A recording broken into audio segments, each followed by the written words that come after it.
So what we're doing this week is we're talking a little bit about analytical meditation and equanimity. And we do that equanimity meditation a lot. And I just think it needs to be done over and over again because it's just really, really hard to apply it in our everyday life, you know. So we are natural discriminators. You know, we step outside our door, we meet someone new, we immediately size people up. You know what I mean? We can tell by the way they walk, by the way they speak, by the way they dress, what socioeconomic status they are. And we've already got them sized up in about 5 seconds. I think when I was studying psychology, I was shocked at how fast we size people up. So we're constantly discriminating. I suspect it comes from survival mode, you know, just this need to know whether you're safe or not. And yeah, but we discriminate. I think we take it a little bit too far. And then we have, all of a sudden, we've put a bunch of people in the enemy camp, bunch of people in our friend camp, and then there's a whole bunch of people that we don't really care about. And that's most of the population of the planet. But anyway, so let's just, first of all, so we're going to start by trying to get in touch with how we tend to be a little bit biased, then a little bit how we can remedy that, and then sort of meditating in our daily life. And we have 3 meditations today. We're going to do the body of light meditation again. And then we're going to do a meditation on just generating altruism or an altruistic motivation. And then a meditation on equanimity. So that'll be today's session. And then if anybody, I'll give people an opportunity to chat if you need to. So if you have any questions or anything like that. So if you have anything, please just write it down, and then maybe we can have an opportunity to have a bit of a chat if you need. There's only 4 of us here today, so it's a little bit of a smaller group. Okay, so I just want you, before we start, to settle into your meditation posture.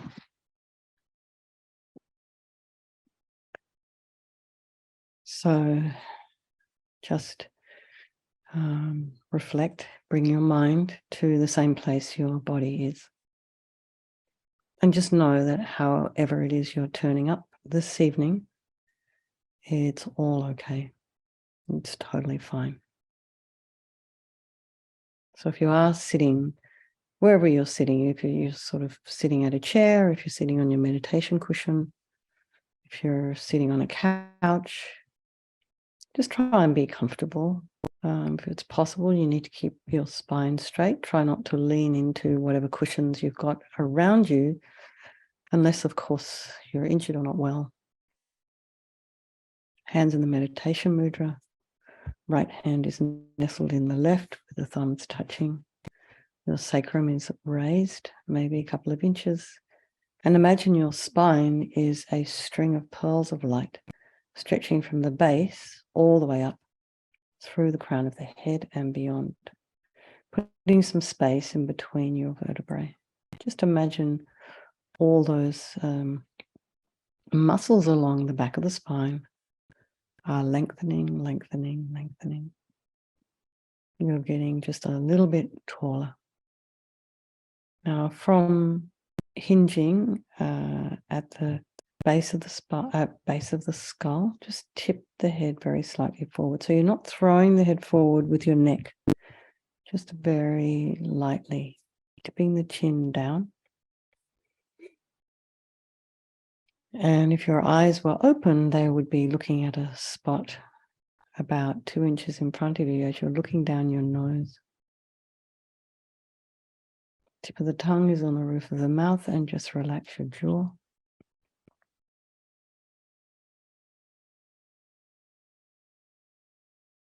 And then bring your attention to the crown of the head and relax the scalp and the forehead and the eyes, the nose, the cheeks, the jaw, back of the head, and relax the back of the neck.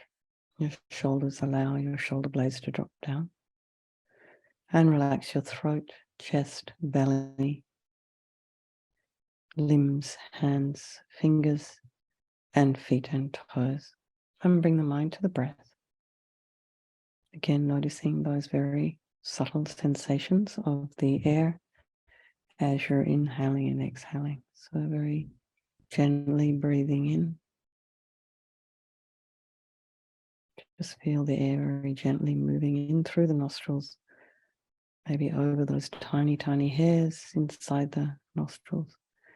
And then as you exhale, feel a sensation on the outside of the nostril, the entrance. A little bit warmer as you're breathing out. So just notice, keep your focus there.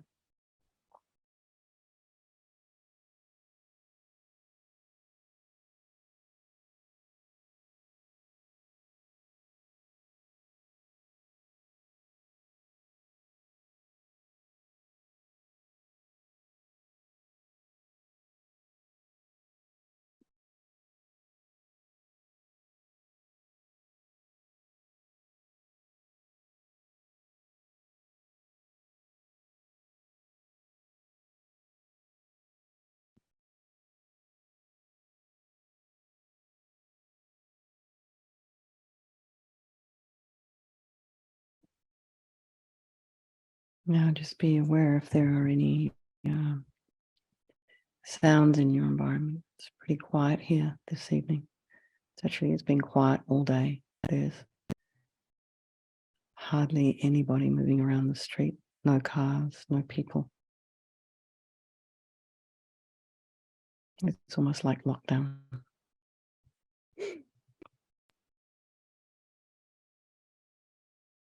So whatever sounds you're hearing or noticing, whether it's family in your home or whether it's something going on outside, just allow those sounds to be there. So try not to be distracted by them. And just very gently bring your mind back to the breath. And just notice the thoughts that are arising in your mind. Whether it's that pile of dishes that you need to get to after your classes this evening, or whether it's one more mouthful of, I don't know, what is that, pecan pie or something, pumpkin pie, whatever you have at Thanksgiving. Maybe you're feeling full in the belly. Maybe you've just had a nice quiet day. So just try not to judge those thoughts. Try and bring your mind to the present. Try not to have any opinions about what is going on in your mind.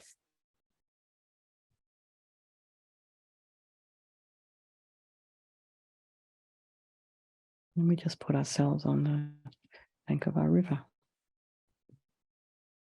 Mingyur Rinpoche's beautiful analogy. Just as we're sitting on the river watching it go by, while we're sitting on the bank of the river, we're free from that river. Such a gentle way to think about the mind.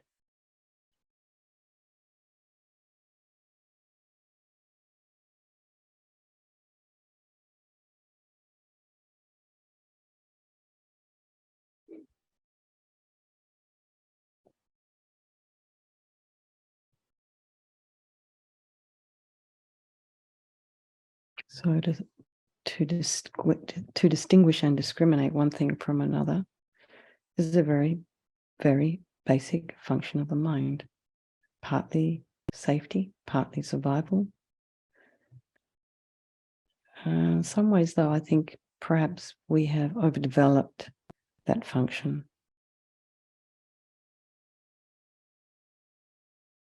And we apply it even though sometimes it's not really the right time to apply it. And we're constantly making distinctions and calling attention to differences as we look around the world, rather than what keeps us, what are we all, what's similar? What is it we all want? And we're constantly discriminating amongst people, as I mentioned earlier. So before we get on to that, I'd like to do our body of light meditation. So just again, check your posture and relax, except also keep lengthening. And make sure your sitting position is stable and comfortable and allows you to be alert, awake. So you don't want to be getting the mind to be dull. So imagine above the space of your head is a sphere of white light. It's not solid, it's pure and transparent. And this sphere is somewhat smaller than the size of your head, and it's simply floating in the space above you.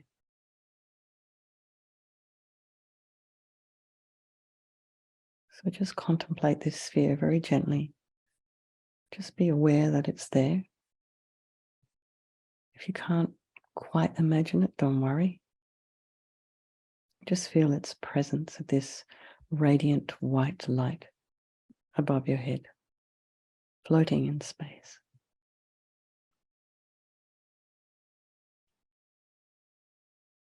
And just imagine that this sphere of white light represents and embodies all the universal goodness, all the loving kindness, all the wisdom,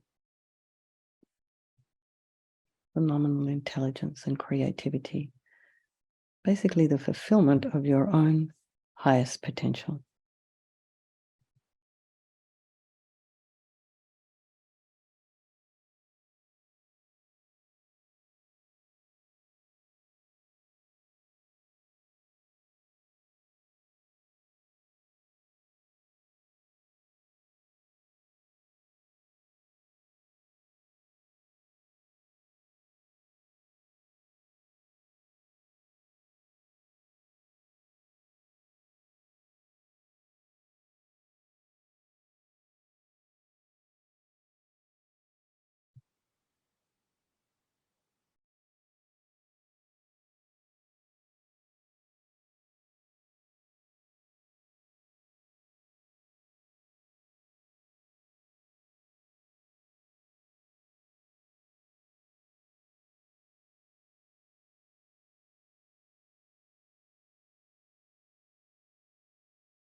Now imagine this floating sphere of light becomes smaller and smaller until it becomes the size of a ping pong ball,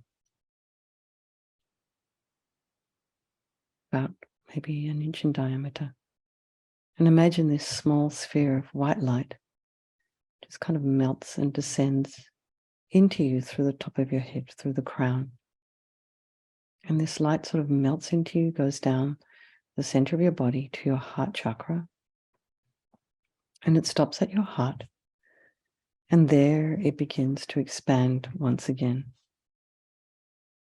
And this pure, radiant white light fills your entire body. Every organ, every muscle, every bone, every cell, every hair, your skin, your blood, all completely dissolving into light, to white light.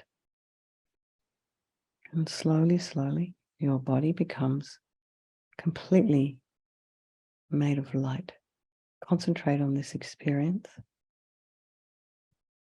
All the heaviness disappears, all the tension, aches and pains, the problems of the body totally vanish. And so too, all the problems of the mind. All the negativities, anxieties and worries, disturbing emotions, obstacles, illnesses, dissolve into this beautiful light. And just allow all the kindness and compassion and wisdom of the universe fill you completely.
If any distracting thoughts or emotions arise, simply just take a note, and just allow them to dissolve into white light.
And contemplate that you have reached a state of complete wholeness and perfection.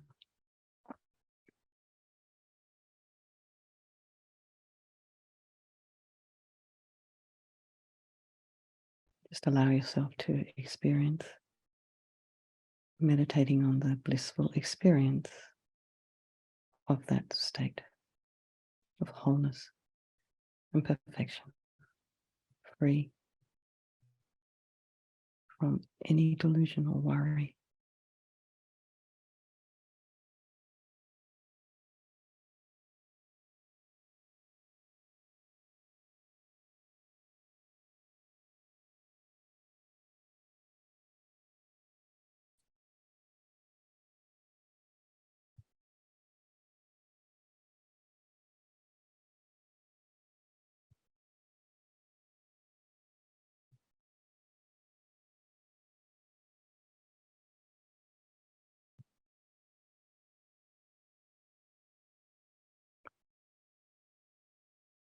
And imagine your mind is clear and still. Really try and recognize how that stillness feels. This is your home. This is who you really are. And you can access this anytime.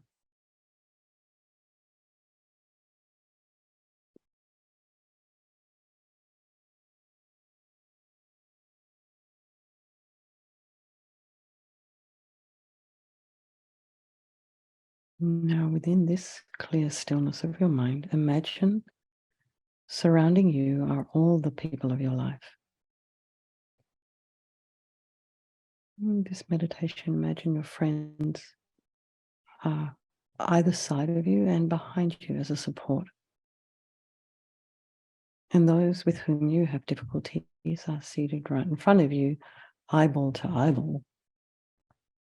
And all around, all the other various strangers you encounter day by day, and the ones you don't, and all the animals, all the other sentient beings, the ants, the flies, the dragonflies, the cats, the dogs, the wild animals in your country, wherever you are.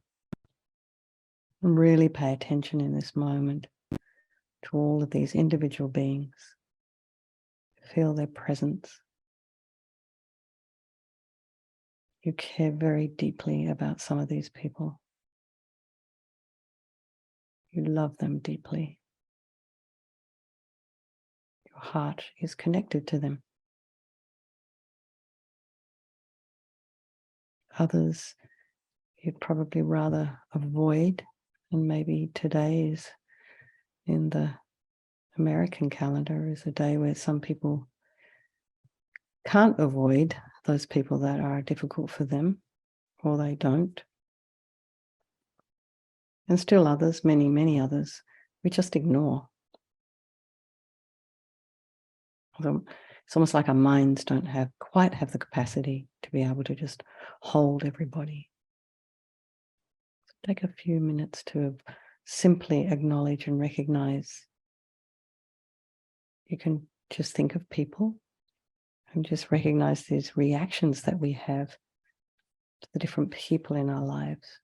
So part of meditation is becoming aware of what's going on in the mind.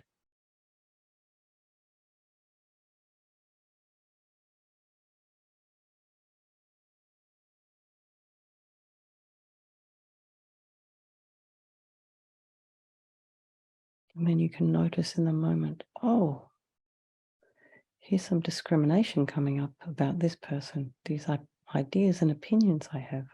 I wonder if they're true.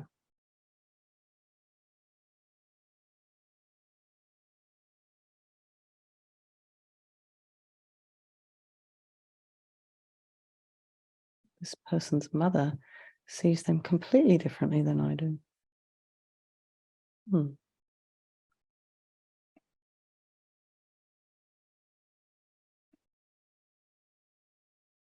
So just for a moment, not forgetting all of these individuals that you have imagined around you.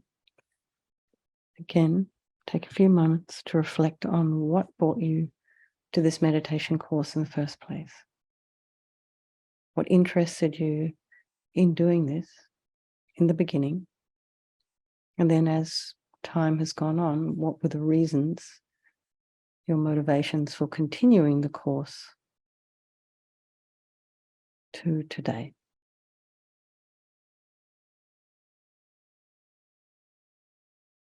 Did you have any aspirations? What have they been in regards to doing this meditation course? And what do you want to take away with you here at the end? What are your goals moving forward?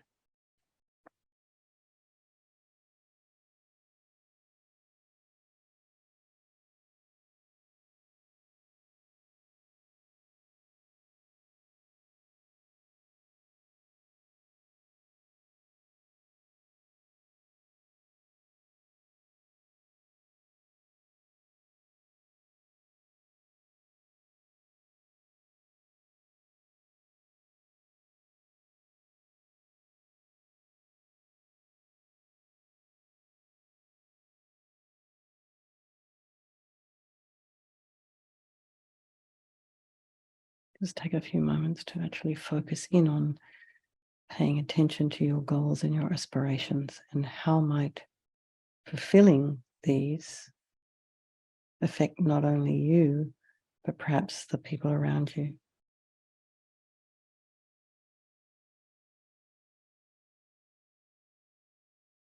And if you fulfill your goals, will that bring benefit to you, make you happier?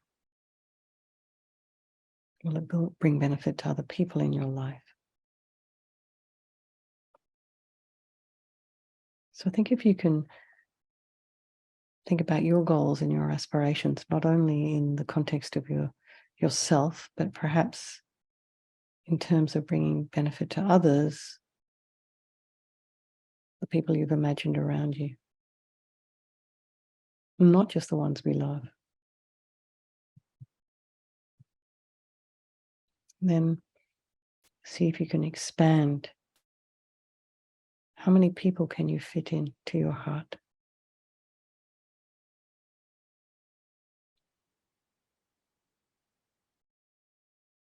But don't push. Just see where we're at.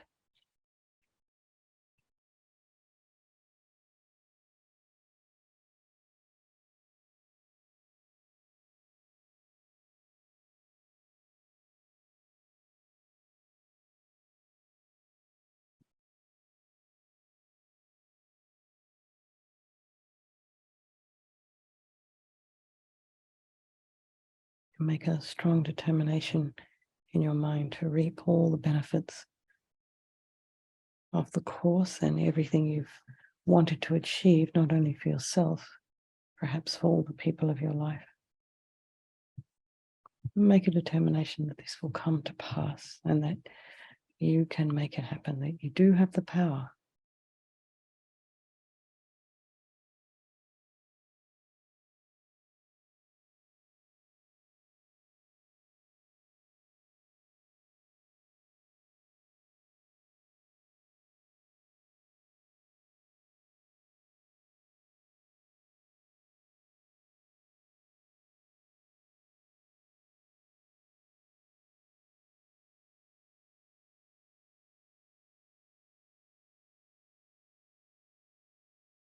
So just relax for a moment, and I'm wondering if anyone has any questions or anyone has anything they'd like to share.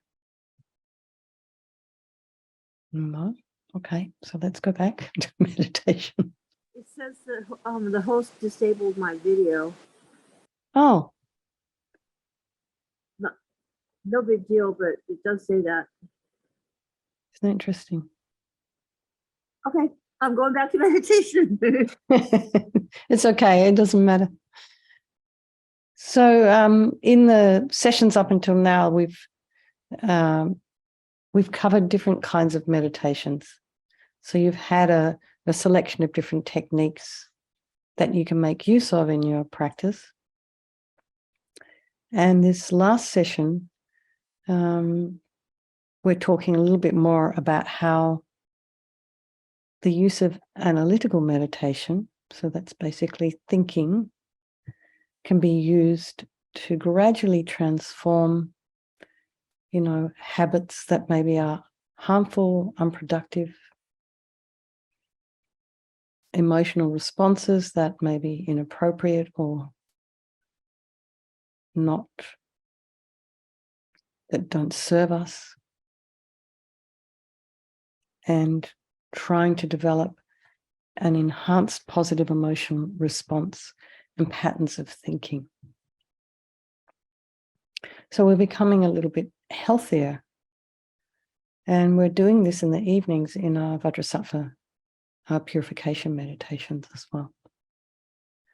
So it's just a gradual retraining of the mind from constantly defaulting into sort of negativity and self-destructive thinking, negative self-talk, to sort of becoming our own inner friend, our own parent. And I just love this idea of some of the things that we say to ourselves. Would you say the same things to your 3-year-old self? Some of the things that we bring in our mind about ourselves, some of the things that we think, would you say or speak like that to a 3-year-old or a 5-year-old? You probably wouldn't. So we're having to retrain ourselves, retrain our mind. And we can do this through analysis. And, we create negativity with our mind. It's basically psychology that we're dealing with here. Buddhism is psychology. So, as human beings, we have highly evolved brains. It's fantastic. It's incredible what our mind can do. And our minds are made available to us by the brain, that organ.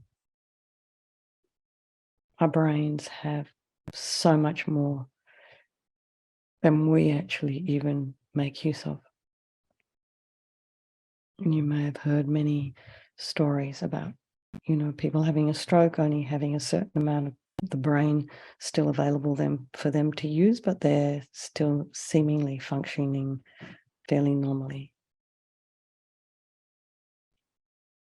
So, as I mentioned before, one of the skills or functions of the brain is to discriminate, discerning one thing from another. We make use of it in school, at university, in philosophy, in our interpersonal relationships. That skill we use in science and engineering and music, pretty much every human activity.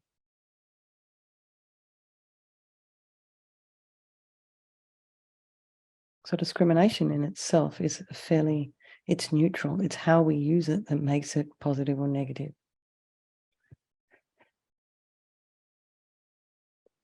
I mean, in Buddhism, there's a term called discriminating wisdom. And the function of the mind, falling into discriminating bias, but that's all kind of philosophical talk. So we have a tendency towards being opinionated and to judge and prejudge situations.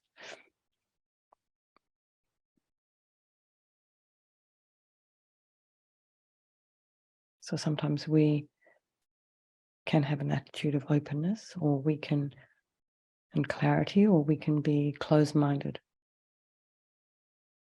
and concrete. So distinguishing and discriminating one thing from another is a very basic function of the mind. It's kind of overdeveloped, as I said before.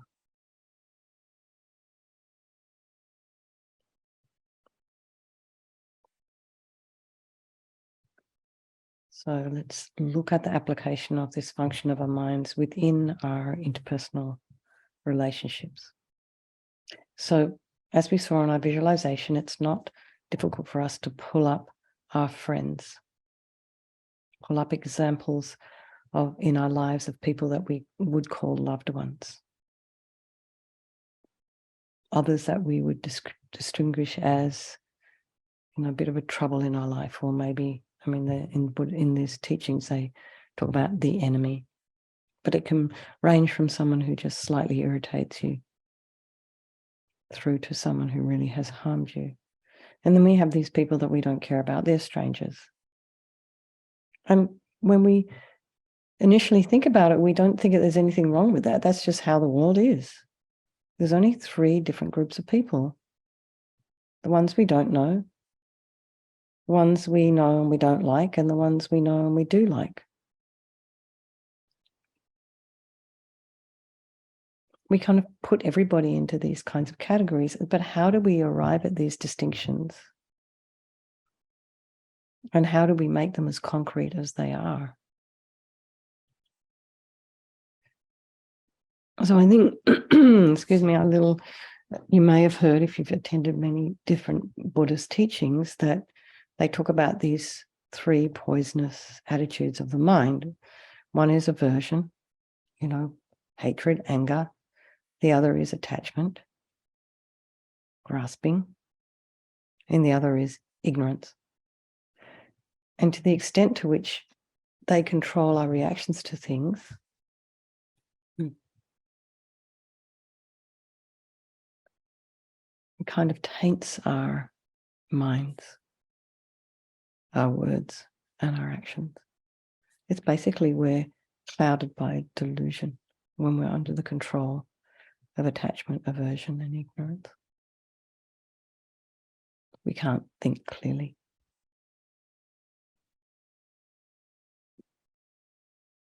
So when we first see a person, what do? We look at the way they're dressed, we look at the facial expressions, their manner, their voice, and we make a judgment. And even for a person that we meet for the first time, we think, oh, I really like that person, or I don't really like that one, or stay away from that person. That person looks really fun. I'd like to be her friend. And we all have these preconceived ideas about who can be a friend and who's someone we need to avoid.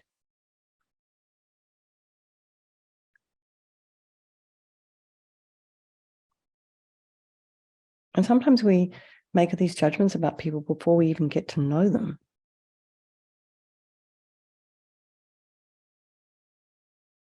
And we continue to make judgments about people as we get to know them more, but sometimes the judgments can change. And even in the course of a single relationship with one person, we're constantly judging, constantly discriminating. This is good, this is not good. And so where are our opinions coming from? So many times we think it's coming from, it's the other person's fault. It's coming from them. They did this, therefore we think this. They did that, therefore our opinion of them is this. So it's good to think about that and just be aware of all of these opinions that we have constantly about the people that we are with, the ones we love and the ones we don't love.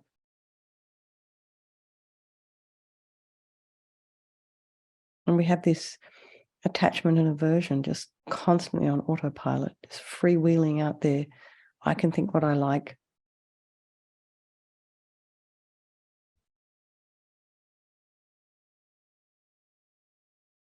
Somehow, sometimes our aversion is stronger. This affects how we see the world around us. Sometimes our attachment is stronger. But most of this is coming from our habitual thought.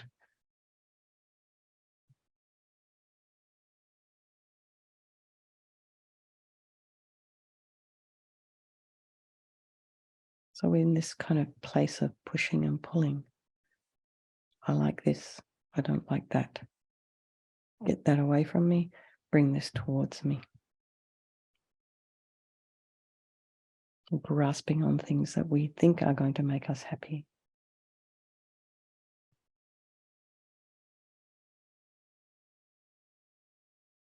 We're constantly trying to pull and hold on to the things that we think are going to make us happy. They're all outside of you. Desperately pushing away things outside of you that make you unhappy, uncomfortable. Equanimity never comes into our mind. I had no idea about this before I started studying Buddhism. Never occurred to me that this could be a possibility in my life. That if I had equal feelings or sort of dampen down some of my anger to some people and dampen down some of my attachment to others, that I could actually be more peaceful inside. I thought it was all about everybody else. So we have this kind of like roller coaster of a mind, up and down, up and down, up and down. As Venerable Ravina always says, we're all bipolar. It's just a matter of degree. We all have depression. We all have anxiety. It's just a matter of degree.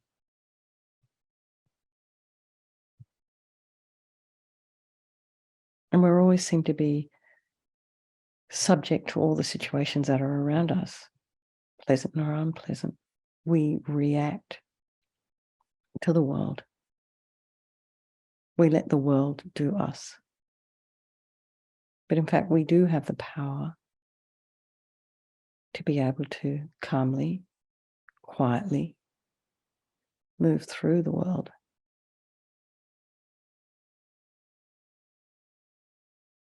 We don't have to be subject to the ocean around us, pushing us this way or that way, the waves, the currents.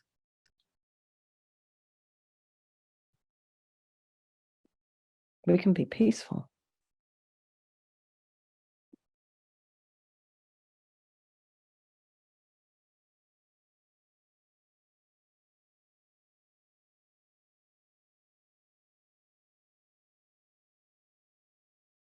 All those strangers, they're disregarded beings. We don't know them. We don't know their names. They don't know ours. But we really don't care. We don't dislike them. We don't like them. We don't hold them close and we don't push them away. We just walk on by.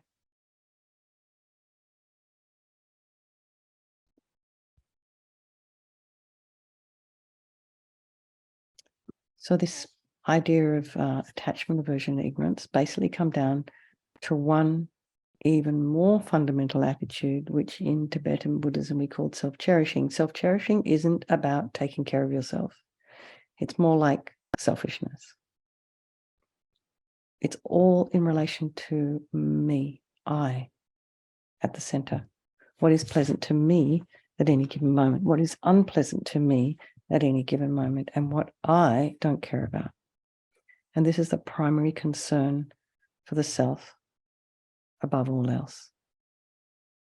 And that's what enables aversion and attachment to kind of take control.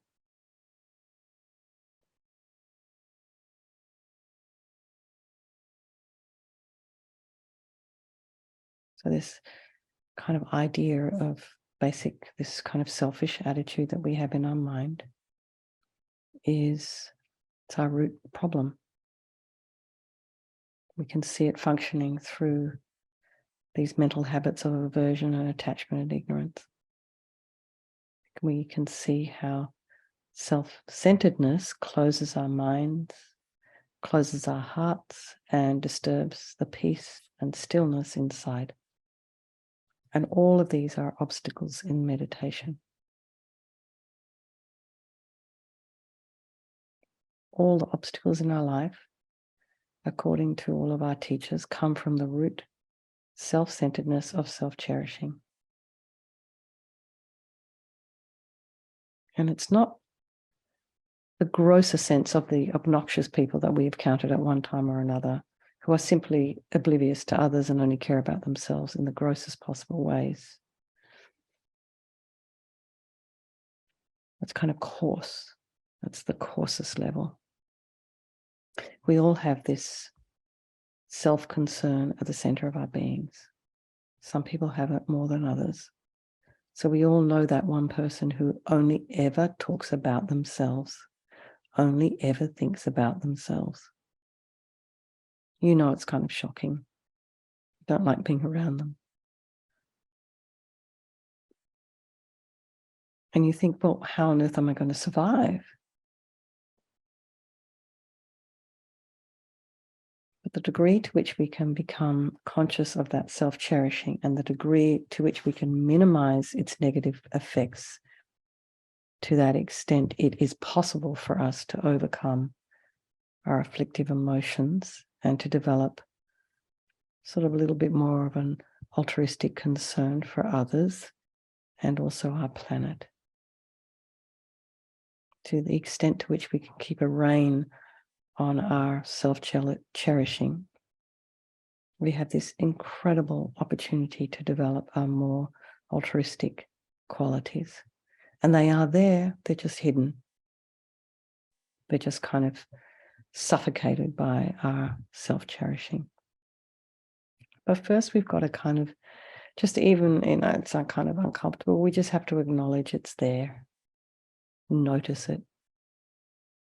When we want to have the biggest piece of that chocolate cake because we love it, or we want to get that car parking spot, the last one that's available because we're running out of time. But perhaps the person in the car that's trying to get that car parking spot is elderly and they need it because they need to be closer to the door. Maybe somebody needs a hand taking their packages and you don't really have time, so you just ignore.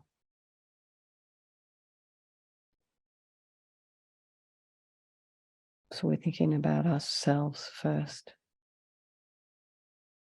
But perhaps if we take the time to notice other people, notice where somebody might need a helping hand from us, what a difference you could make in their life. Even just taking time to smile at somebody, noticing that somebody perhaps would benefit from you saying hello rather than being wrapped up in ourselves, our own problems. All these skills are within us and within our own minds.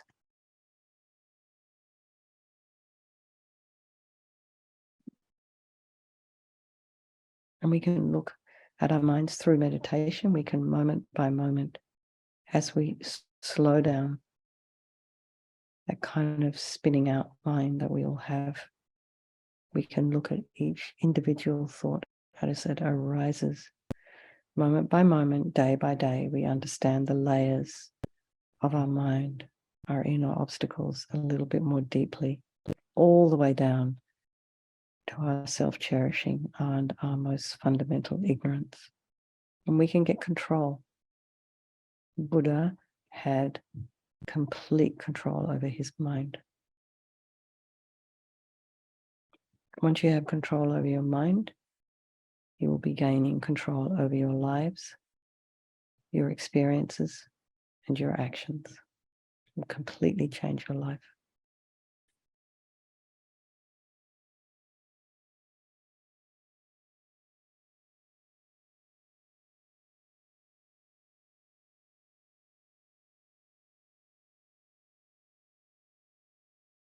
So the other side, what's the other side here?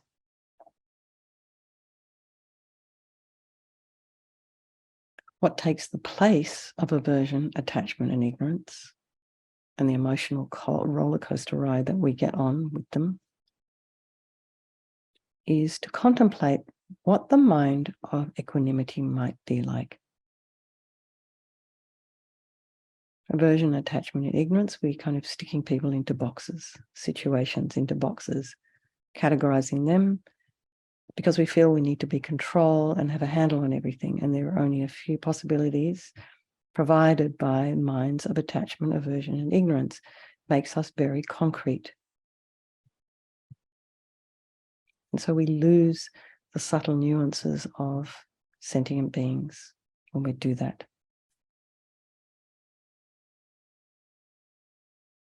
So how would our experiences be? How would our lives be different if we could turn down the heat of this kind of attachment, aversion, and ignorance? If it wasn't dominating our lives as much, and then turn up this quality of equanimity, turn up the heat on that. How different would that be?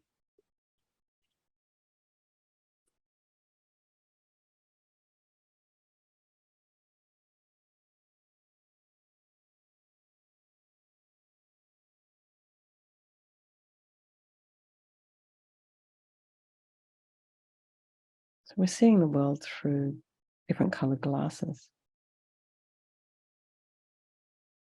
with delusions, but with equanimity, it's just kind of clean and open. So we take the glasses off, we remove the filters.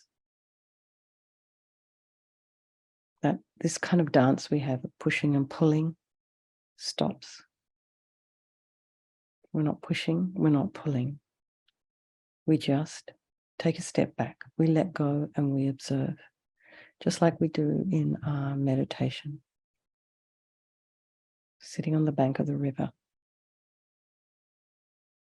And we look and see clearly with openness, whatever the person might be and whatever the situation might be, without judgment, without opinion.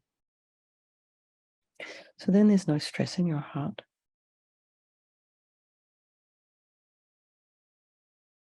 So maybe bring up a situation to mind. Perhaps compare how it is when you've been controlled either by aversion or gross attachment. And then maybe there's been a time in your life where you've been a little bit more equanimous. And what benefits do you think that equanimity might bring? So make a little list in your mind.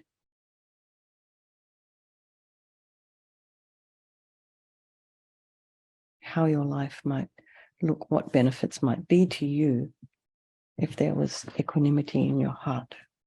And I always bring to mind myself, His Holiness Dalai Lama. He's the same with everyone. Everybody goes away from His Holiness feeling like they've just spent time with their best friend.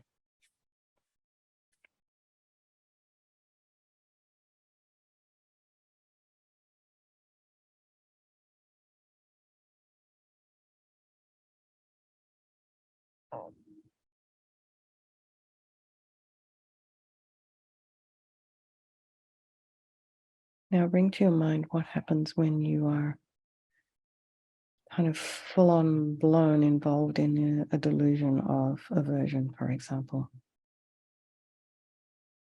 And your heart is racing, your mind feels crazy, you can't sleep. There's no peace.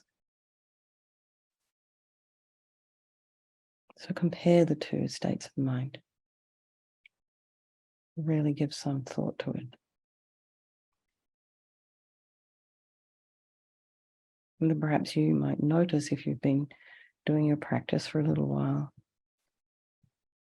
maybe you're different, a little bit different. Like maybe you handle situations a little bit differently now. Maybe you don't shoot off that email that maybe you once did. Maybe you decide, oh, I'm going to give myself a little bit of space before I respond here. And immediately you can relax. Phew, I don't have to act. Give yourself permission. Give yourself some space to find another way to be.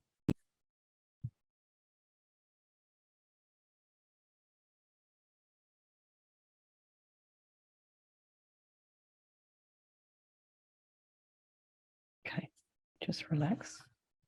Does anyone have anything they want to share or to say? Is this boring?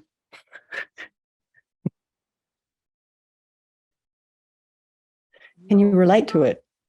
Yes, I relate to it, definitely. Okay. Thank you. So what we're going to do now is we're actually going to do a meditation on equanimity. So we tend to do this pretty much every day when we're doing our Vajrasattva, although some days I do it longer than others. But this is a little bit longer, this one.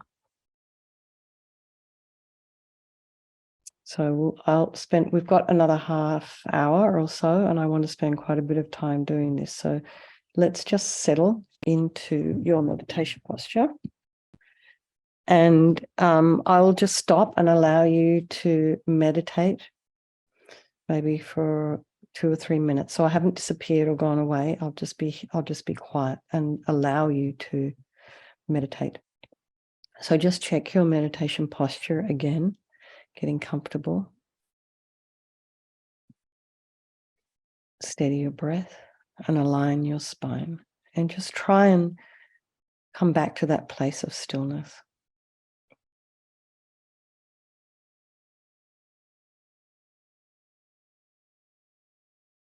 And we can also do just a mini motivation here to do this meditation for the purpose of maybe thinking about overcoming our sort of a self-centered bias and judgments, and then developing a mind of equanimity and balance towards others, but also towards yourselves, towards ourselves. Maybe also really important to recognize we need to feel equanimity towards ourselves, give ourselves a break, relax. We don't have to be anything more than who we really are. So again, now imagine in front of you 3 different people. One you like, one maybe your best friend, your lover, whoever this person is, your child, one person that you adore, and then one person who you don't really kind of dislike, and then someone who's a stranger and you're feeling different towards. And choose these 3 different individuals and then try and maintain the same 3 individuals throughout the meditation.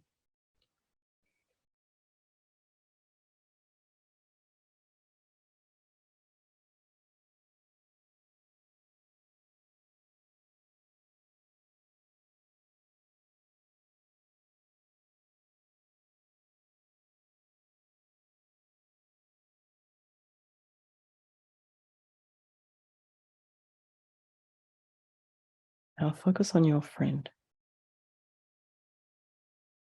and allow whatever feelings you have for your friend to arise.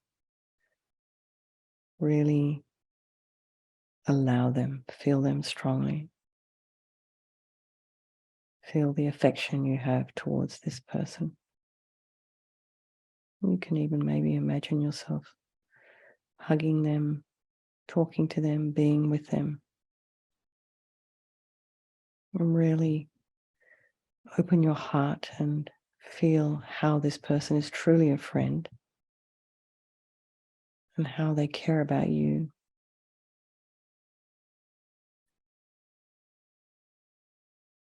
And think of the ways that this person is good to you. fulfills your needs and your wants. And also, because they're a friend, you really want them to be happy. And all of these are really positive, constructive, productive feelings. This is a constructive relationship, and concentrate on them for a moment. Just meditate for a couple of minutes and really try and identify with them.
Now shift your focus to the person that you have visualized that you don't like.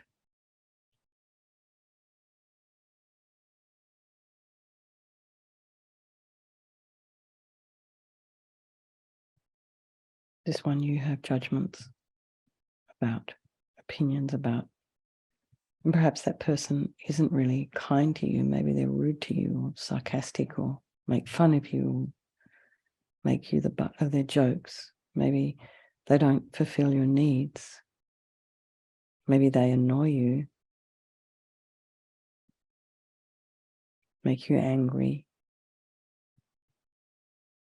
hurt your feelings. Or actually, maybe they're angry at you. This is not a productive, healthy relationship. And think carefully about this person and your feelings about this person. And examine them clearly and really try and get in touch with how they make you feel. How these feelings are not really serving you.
Now move your attention to the person that you've labeled as a stranger, the one you barely know.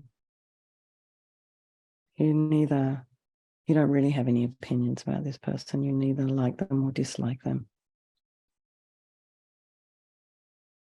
So look very carefully at this individual and also at your feelings of indifference and disregard towards that person.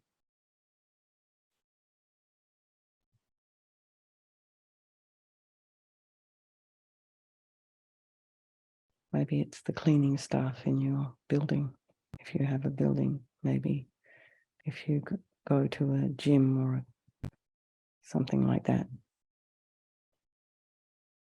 Maybe there's that one person at the bus stop or in the grocery store.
And now just kind of let go of your concentration on the stranger and just take a mental step back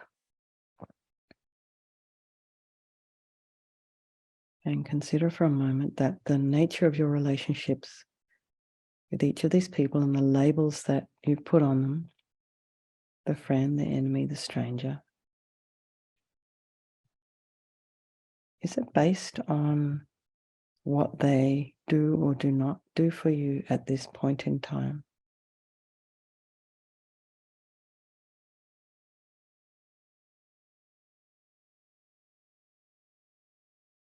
So, of course, in Buddhism, there's this idea of past and future lives. If you're able to consider this as even a remote possibility, then in all these infinite past lives, we have all encountered each other multiple times and had many different kinds of relationships. So therefore, it would follow that everyone's been our friend, everyone's been our enemy, and everyone has been our stranger countless times before. We just don't remember. And because we don't remember doesn't mean it didn't happen necessarily. But apart from our future and past lives, we all recognize, at least theoretically, that when we think about it, how your relationships change even through one life. So how the friend, the enemy, and the stranger could change place at any time. People who are friends now were certainly strangers previously before they knew them. So perhaps you have a friend now, very dear, beloved friend now, that was a stranger to you in 2019. And over the course of the last 2 or 3 years, you've got to know them and love them and appreciate them and care about them.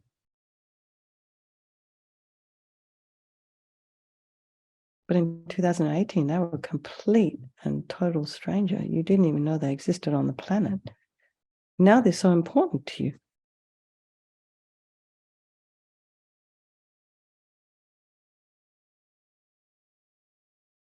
Some of these people who are friends are now, perhaps they were an enemy before. And maybe the people who are enemies, maybe they were once our closest friends. And now gone from enemy to complete stranger because we lost contact with them. So changeable. The labels that we place on these individuals, the boxes that we put them in, although they seem so incredibly concrete, are actually very fragile, very much subject to change, to the winds of karma. They're not very substantive at all. We believe so strongly in them that they could change in an instant. So think once again, bring your friend back to mind. And imagine a situation that would cause your friendship to change. What would happen if perhaps that friend somehow didn't want to see you anymore? All of a sudden, you'd probably feel confused and hurt, maybe a bit betrayed. Do you still feel warm and loving and open towards that person? Do you still wish them well? Do you still want them to be happy? And what happened to that label friend? Bringing in mind again, before you knew that person, they weren't your friend. So things can change.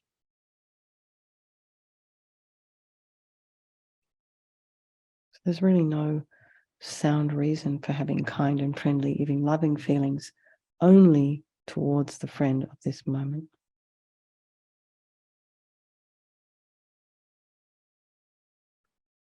Now, how about the enemy?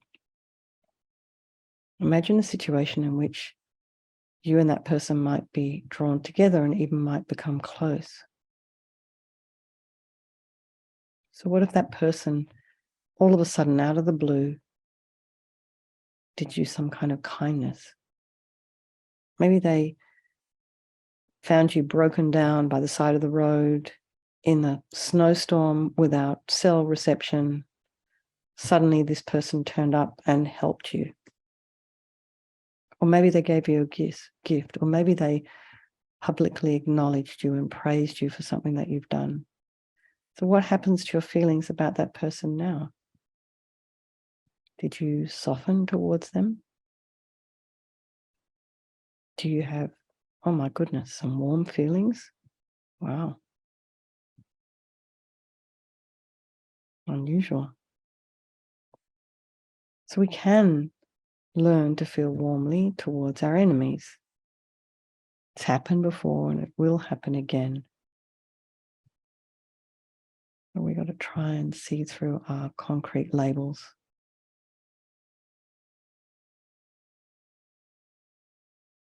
We got to sort of somehow let go of these labels, holding onto a concept as if somehow it was real.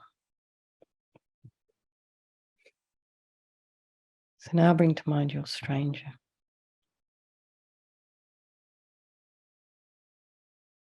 Imagine that person doing one real act of kindness for you. Or imagine that person giving vent to anger and somehow just vomiting all over you. How quickly would your feelings towards this person change from indifference to friendly on one hand and, aversion on the other. How quickly would that person seem to turn before your very eyes into a friend or an enemy? There is no inherently existing stranger. That stranger has a mother and a father and a brother and a sister and a lover. And it's not a stranger to them. It's only a stranger to you. And there's really no sound reason for the feelings of indifference that we hold towards the people we put in this category. At one time or another, everybody was a stranger to us. It's all changeable.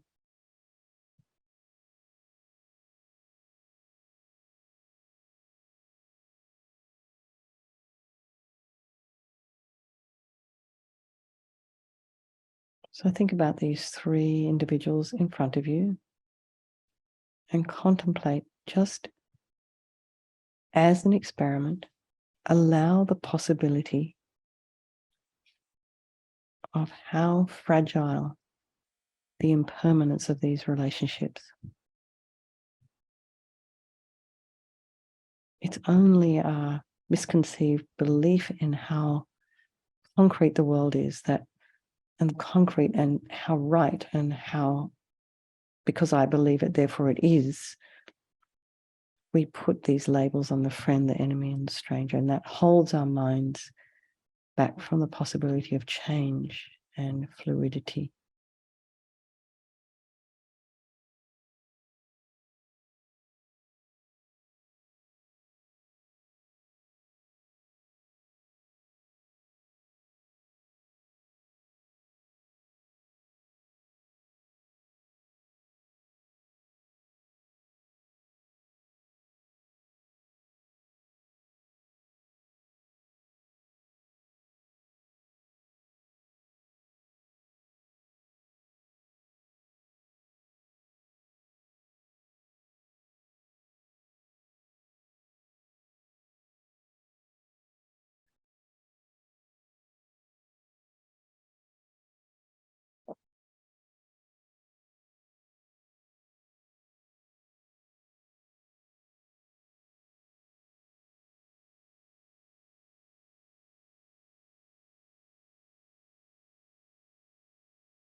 Now contemplate that all our friends, all the people that we don't like very much, and all of those strangers in our lives, all the strangers in the world, all want happiness just like you.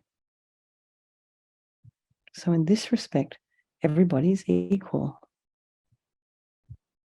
And in addition, everyone's equal in having the potential to develop their minds to the fullest extent and to achieve clarity and compassion and wisdom. Some might take longer to get there than others, but everybody has this potential. There are no exceptions. And the differences that we see in people are all superficial, based on this discriminating mind that arises from our preconceived notions. And this is all rooted in aversion, attachment, and ignorance.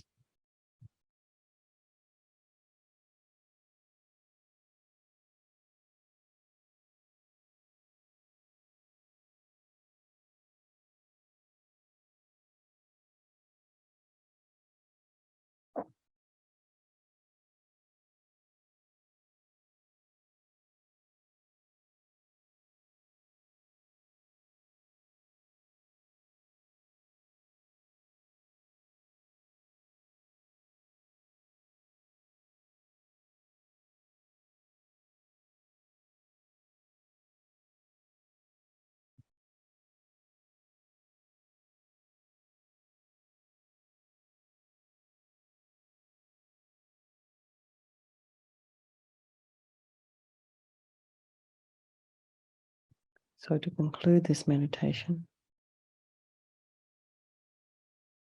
just bring to mind that equal concern, equal regard, the mind of equanimity towards others and towards their own well-being, whether they're helping us or whether they're harming us in this moment in time, is actually, in terms of your own health and well-being, it's the best state to be in. And the labels that we put on others and on ourselves are so often arbitrary and mistaken and changeable.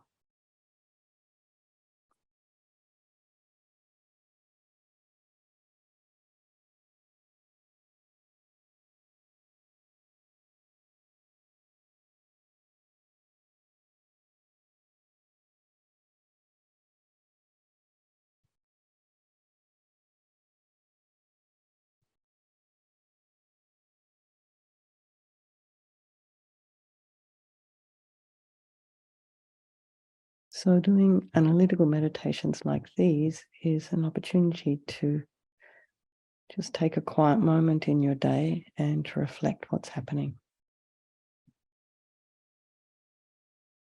Maybe, if it's possible, just to remember, if you're in the middle of a really busy day or something's happening, you can just take yourself to one side, close your eyes, try and find that still place.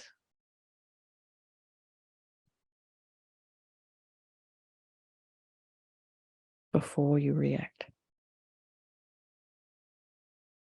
Try and pull into play not your reactive, discriminating mind, but the wise, mature, blissful, still mind.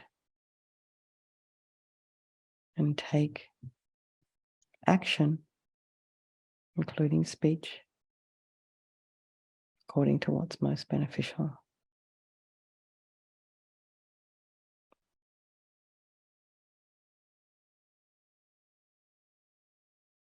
So you can see in this way how we can use analytical meditation to counteract any kind of negativity in the mind. And this is what we're doing every evening in our purification practice. And you may have noticed a difference in your life since you've been doing it. So in terms of moving forward from this course, I think you can probably think about, maybe there's been some meditations in this course that you've been able to relate to more than others. Not everybody is a visualizer. Not everybody is happy doing analysis. Some people just like to sit and focus. For some people, that's difficult. So what we've done in this course is very simple. We've done a lot of meditation. I've left out a lot of the teachings. And I would assume that people, if you're really interested, you can go back and listen to the tapes or read the transcripts. Some of it you'll recognize, other that I've left out big chunks because I just wanted everybody to get more of an experience. So we've thought about what meditation is, how to sit, what our posture is, how to arrange our bodies, and what are the purposes and benefits of meditation. What types of different skills we need to use in meditation and how those skills can be transferred into our daily life, and what the difference is between meditation and just relaxing. So we've learned a little bit about stabilization meditation, concentration meditation, and a little bit about visualization, and now today analysis. And I hope you learned a little bit about how to deal with obstacles with Venerable Dondrup, because that's what he was supposed to do. But anyway, we do that actually in this meditation when we say, if in the body of light meditation, so if any distracting thought arises, you just melt it into light. That's one way. That's one way to remove an obstacle, is you just melt it into light if you're having it. Another thing that you can do is if you're feeling bored or falling asleep, the lamas always say, just get up, go and wash your face, take a break and come back and sit down again. So don't try ever and push through something. If it's not working, just let it go and come back to it and don't make any judgment about it. I always find that Lama Yeshe's advice is so good, to just do 5 minutes, 3 minutes, and then you're getting much, much more better quality of your own of meditation, of concentration, of focus. So if you try and sit down, go, I'm going to do an hour, and then after 10 minutes you're really bored and you want to know when's it going to finish, it's not very productive. So it's almost like you can decide, okay, I need to do 3 or 5 minutes of concentration. Then I think I'd like to do a bit of visualization today, or I'm going to do some analysis, see what's going on in my mind. So you can choose. And there's many tools here. I would also highly recommend the How to Meditate that was put together by Venerable Sangye Kadro, and Venerable Rabina was the main editor for that book. So it's an excellent book. And you'll recognize a lot of the meditations. I use them, but they all came from Lama Yeshe and Lama Zopa Rinpoche. So I'm wondering if anyone has any questions. We've got like 5 minutes left, 4 minutes. Anything you want to say? That feels like the course has been too short, and I'm really sorry I missed last week, but we'll be doing it again, I'm quite sure.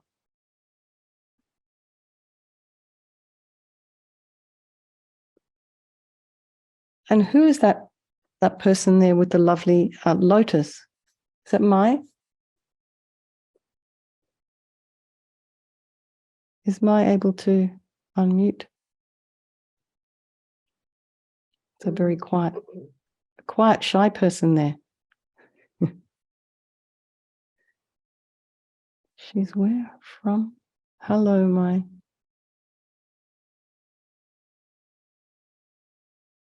Can I have a question, please? Yes, of course. Yes.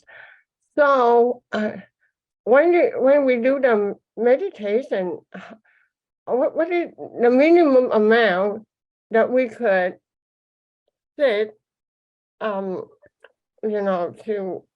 like, I just don't want to sit like half an hour, let's say for half an hour. But what is the minimum amount that I should be able to sit still and do a little bit of meditation? I mean, it could be a minute if that's all you can manage.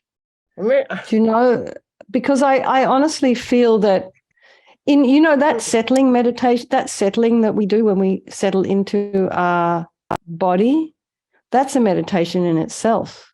Because in order to be able to focus on what your feet are doing and what your hands are doing and what your spine is doing, you are bringing yourself into a place of stillness. So that takes about 3 minutes. You can do it in a minute, or you can do it in 3 minutes, depends on how thoroughly you want to scan your body. But then once you've settled into your meditation, you've sort of had a look at, see what's arising in the mind, you've checked that you're not distracted by sound, and you can then go back to the breath and do some concentration meditation.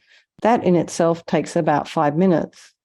So you've already done 5 minutes before you've even started thinking about, oh, I'm going to concentrate now. Do you know what I mean? But you could do, if all that's available to you on a particular day is a minute, just do a minute. If all you can do is 30 seconds, just do 30 seconds. Because some days it's going to be easier than others. And then you don't always have to sit up either. So if you're not feeling very well, you can lie down and meditate. So the thing is this Tai Chi teacher and yoga teacher I know who's 82, she talks about approaching people, she's a bit of a healer, with healing intent. So when you approach someone that you're going to do some work with, you approach them with healing intent, which is really beautiful. I think we should approach ourselves with healing intent. So then if you come to your own practice with this kind of intention, you have a really sweet motivation. And I think it changes the quality of what you do if you come with this kind of intention. So your intention's very important as well. Yeah. Yeah. Does that help? Yeah. And the other Okay. question is available. At the end of the meditation, we always do the dedication, right, Venerable? Yeah. Yeah. It's And- sorry, And go on. let's say if I want to dedicate that for my daughter or my son, Mhm. am I allowed to do that? Oh gosh, of course. You can do whatever you Yeah. like at the end. Yeah. Of course, because but always remember to dedicate for yourself as well. And it's a bit like the motivation, the dedication, a little by Venerable Rabino always talks about the bookends, either end of the practice. It's always getting, Lama Zopa Rinpoche is always going on and on about dedication. He said, it's if you don't dedicate, it's almost like you waste the practice. It's really important to, somehow offer that practice in some way. And that's part of a dedication. Yeah. So, yeah, I mean, I can't, in my mind, I can't see how it works. A lot of this, I'm just going on faith, but you know what I mean? I'm not, it's it's always, Rinpoche is always about, if you do something good, if you make an offering to someone, or even if you turn on a light and go Om Mani Padme Hum, and then you dedicate afterwards. Apparently it gives a bit of extra whoomp. It gets more strength to the practice. Yeah. Anyway, we are at 7:32 and I have to stop because we've got to go on to our next practice soon. But let's just dedicate today's session, and I do hope you've enjoyed it and the course, to all your teachers, all the people in your life, perhaps all sentient beings, perhaps the friends, the enemies, and the strangers in your life, and to yourself, to your own practice as you're moving along your path. And may you all be healthy and have long lives. And thank you very much. Thank you very much for coming. Thank you very much for hosting, Mary. And I've really enjoyed doing this course. So I hope we can get to do it together again. And happy Thanksgiving. And amazing you people for turning up on Thanksgiving. I'm surprised there's even anyone here at all. Okay. Lots of love, you guys. I will see you in about half an hour. Okay. Thank you. And you're very welcome to come, Mai, if you wish, to our purification practice this evening. As well, Dani, you're probably coming as well. Okay. See you soon, everyone. Lots of love. Thank you. Bye-bye. Thank you. Thank you, Venerable. Thank you. Thanks, Mary. Bye.